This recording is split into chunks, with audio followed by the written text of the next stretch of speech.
যদি কারোর নামে দুদকের মামলা থাকে, তারপরে কোনো মামলা থাকে, সেক্ষেত্রে তার বিদেশ যাত্রার প্রতি একটা নিষেধাজ্ঞা কিন্তু থাকে। তো আমার মনে হয় মুস্তাফা ফারিয়া সেটা জানতো না, কিংবা হয়তো বা সে অবগত ছিল না।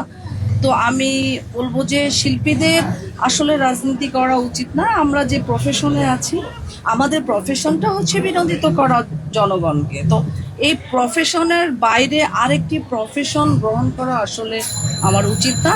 যদি কেউ রাজনীতি করতে চায়, আমার মনে হয় চলচ্চিত্র পেশাটাকে কুইট করে দেন আলাদা পেশায় যাওয়া উচিত। এটা টোটালি একটা রাষ্ট্রীয় ব্যাপার। আমরা যেহেতু সমিতি, শিল্পী সমিতির কাজ হচ্ছে শিল্পীদের ভালো মন্দ দেখা। হ্যাঁ, এখন যেহেতু সমিতি কেন্দ্রিক যদি কোনো মামলা হতো, সমিতি কেন্দ্রিক কোনো ঝামেলা হতো, আমরা একেবারে এটার পক্ষে কিংবা বিপক্ষে কিংবা যাচাই বিচাই করতাম, কোনটা দোষ, কোনটা অপরাধ, কোনটা গুণ, মানে এগুলি আমরা দেখতাম। বাট এগুলি তো সব মামলাগুলি